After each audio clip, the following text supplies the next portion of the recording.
Hi friends, RK news తెలంగాణకు స్వాగతం. ఈరోజు ముఖ్యాంశాలు: లై డిటెక్టర్ పరీక్షకు సిద్ధం, జడ్జీల సమావేశంలోనే కూర్చుందాం, మీడియా ముందే చర్చ పెడదాం, డేట్ ప్లేస్ టైం నువ్వే చెప్పు, నీ జూబ్లీ హిల్స్ ప్యాలెస్ లోనైనా జడ్జీల ముందా తేల్చుకో, సీఎం రేవంత్ కు కేటీఆర్ సూటిపు సవాల్, తప్పు అని తేలితే ఏ శిక్షకైనా సిద్ధమని వెల్లడి, ఎన్నిసార్లైనా విచారణకు వస్తానని స్పష్టీకరణ, న్యాయ వ్యవస్థపై నమ్మకం ఉందని వ్యాఖ్య, 8 గంటల పాటు ఈడీ విచారణ సహకరించిన బీఆర్ఎస్ వర్కింగ్ ప్రెసిడెంట్, ఫార్ములా ఈ కార్ రేస్ పత్రాల సమర్పణ, 40కి పై ఈడీ ప్రశ్నలకు సమాధానాలు. నిన్న కేటీఆర్కు ఈడీ సమన్లు ఇవ్వడం ద్వారా ఈడీ దగ్గర కేటీఆర్ గారు పోవడం జరిగింది. విచారణ నేపథ్యంలో 40 ప్రశ్నలు అడిగిన కేటీఆర్ గారు సమాధానం చెప్పడం జరిగింది. సమాధానం చెప్పిన తర్వాత బయటికి వచ్చినాక మీడియా సమావేశంలో కేటీఆర్ గారు వెల్లడించడం జరిగింది.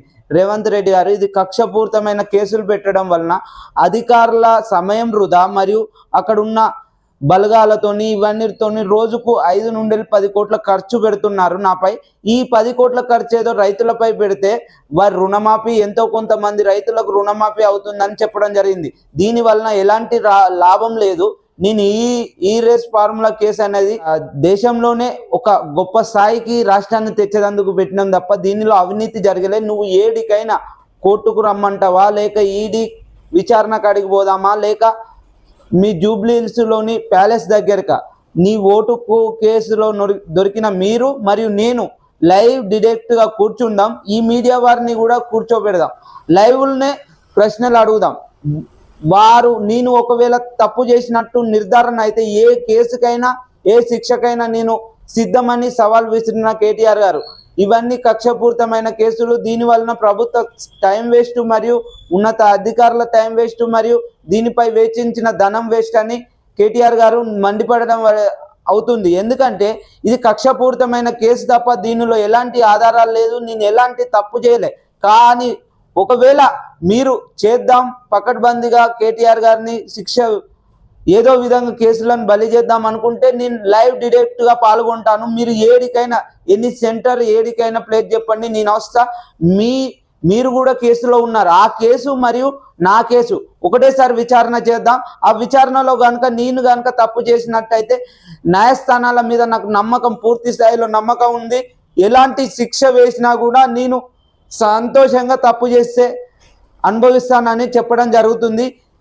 రేవంత్ రెడ్డి గారికి సూటి సవాల్ ఇస్తున్న మన వర్కింగ్ ప్రెసిడెంట్ కేటీఆర్ గారు, వాటా తెలుద్దాం, కృష్ణా నీటి కేటాయింపులపై విచారణ జరుపుదాం, ముందు సెక్షన్ 3 పైనే వాదనలు వింటాం, తేల్చి చెప్పిన విజేష్ కుమార్ ట్రిబ్యునల్, వచ్చే నెల 19 నుంచి 21 వరకు విచారణ, ప్రాజెక్టుల వారి కేటాయింపులను తేల్చాలన్న ఏపీ వాదనను కొట్టిపారేసిన ట్రిబ్యునల్, వాటాలు తేల్చడమే ప్రాధాన్యమని స్పష్టీకరణ ఫలించిన బీఆర్ఎస్ 10 ఏళ్ల పోరాటం.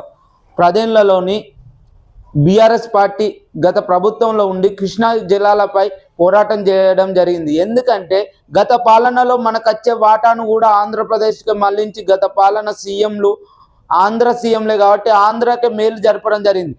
అప్పుడు తెలంగాణ కోసం మన వాటా మనకు రావాలని పోరాటం చేసి మరియు ట్రిబ్యునల్ ముందు వాదనలు వినిపించిన గత ప్రభుత్వం 10 ఏళ్ల పాలనలో సక్సెస్ కావడం జరిగింది. ఎందుకంటే మాకు వచ్చే వాటా మొత్తం పరిధిలో మాకు రావాలి, లేని పక్షంలో రైతుల పంట పొలాలు ఎండిపోతాయి. దాన్ని కూడా ఆంధ్రప్రదేశ్కి మళ్లించే ప్రయత్నంలో కేసీఆర్ గారు గత బీఆర్ఎస్ పార్టీ ట్రిబ్యునల్ ముందు వాదోపవాదనలో వెల్లడించడం జరిగింది. దాని ఫలితంగానే ఇప్పుడు మన వాటా మనకు అందజేయడం జరుగుతుంది. కానీ ఇప్పుడు రోజుకు 4 టీఎంసీలు గోదావరి నుంచి తరలించే కుతంత్రం, ఏపీ ప్రభుత్వం చేపట్టిన గోదావరి బనకచెర్ల ప్రాజెక్టు తెలంగాణకు ఘోర శాపంగా మారనుంది. కృష్ణా జలాల తరాలనే గోదావరి జలాలను చెరబట్టి కుతంత్రంలో ఇందులో దాగి ఉంది. ఏపీ ప్రభుత్వం ప్రారంభించిన బనకచెర్ల మరియు గోదావరి ప్రాజెక్టు వలన తెలంగాణకు ముప్పు వాటిల్లే పరిస్థితి ఉందని విశ్లేషకులు తెలియజేస్తున్నారు. ఎందుకంటే దాని వలన మనకు ఉన్న గోదావరి నుండి వెళ్ళి కుడి కాల్వ నుండి వెళ్ళి వారు 11 గేట్లు పెట్టి తీసుకుపోయే పరిస్థితిలో ఉన్నారని తెలియజేయడం జరుగుతుంది. ఎందుకంటే ఇక్కడ ఉన్న తెలంగాణలో ఉన్న మంత్రులు, సీఎం రేవంత్ రెడ్డి గారు ఇలానే ఉంటే వారు పెద్ద ప్లాన్తో ఉన్నారు.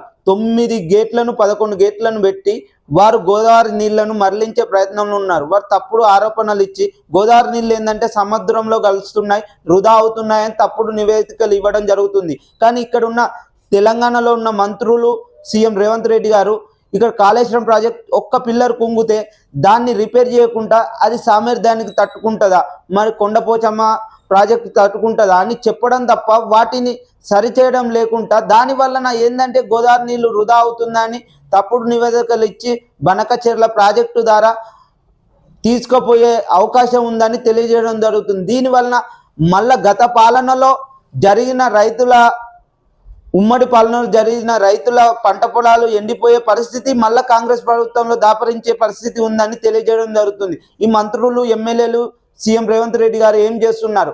మనకచ్చే వాటాను మనం ఎత్తిపోయాక కరెంటు బిల్లు మరియు రిపేర్లు చేయక దాన్ని అలానే ఉంచి రైతుల పంట పొలాలను ఎండగొట్టే పరిస్థితిలో ఉంది.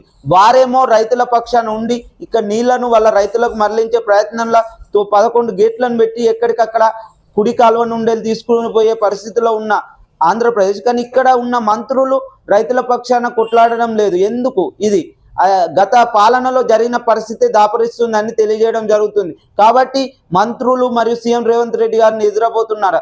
దయచేసి దానిపై దృష్టి సాధించి ప్రజల పక్షాన వారికి నీళ్లు అందించే ప్రయత్నం చేయాలి. లేని పక్షాన ప్రజలు ఎక్కడికక్కడ ఆత్మహత్యలు, పంటలు ఎండిపోయి ఆత్మహత్యలు చేసుకునే పరిస్థితిలో ఉంటారని తెలియజేయడం జరుగుతుంది. ఫిరాయింపుదారులపై అనర్హతకు ఆదేశించింది. ఆ శాసనసభ్యులపై చర్యలకు స్పీకర్ నిరసకత. ఫిర్యాదు చేసిన 9 నెలలు అవుతున్న స్పందన కరువు. హైకోర్టు చెప్పిన 6 నెలలైన నోటీసులే ఇవ్వలేదు. సుప్రీంకోర్టును ఆశ్రయించిన బీఆర్ఎస్ పార్టీ.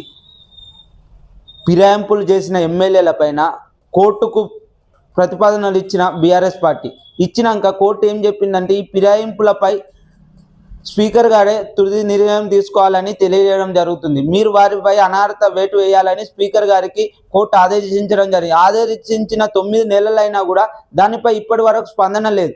ఎందుకు మీరు ఫిరాయింపులను ప్రోత్సహిస్తున్నారా అని అడగడం జరుగుతుంది బీఆర్ఎస్ పార్టీ. హైకోర్టు ఇచ్చినా కూడా మీరు స్పందించకపోవడం ఎంతవరకు సాధ్యం? ఇది దానిపై బీఆర్ఎస్ పార్టీ మేము ఎంత దూరమైనా పోతాం, ప్రజల పక్షాన మరియు ప్రజల పక్షాన ఎన్నికైన ఎమ్మెల్యేలు ఫిరాయింపులకు పాలవుతే వారిపై అనర్హత వేటు వేసేదానిక వారిని విడిచిపెట్టే లేదని సుప్రీంకోర్టుకు కూడా వెళ్ళడం జరుగుతుంది. దీనిపై తర్వాత సుప్రీంకోర్టు ఏం వెల్లడిస్తుందో వేచి చూద్దాం. ఇలాంటి మరెన్నో వీడియోస్ కొరకు ఆర్కే న్యూస్ తెలంగాణను సబ్స్క్రైబ్ చేయండి, షేర్ చేయండి. మా కంటెంట్ కనుక నచ్చితే మీ ఫ్రెండ్స్కి కూడా షేర్ చేయండి, సబ్స్క్రైబ్ చేయమనండి. ఇలాంటి మీ సపోర్ట్ ఎల్లవేళలా మాకు ఉంటే మున్ముందు మంచి మంచి వీడియోస్ చేస్తామని, తెలంగాణ ప్రజల కోసం ప్రశ్నిస్తాం తెలంగాణ మీద అని కోరడం జరుగుతుంది.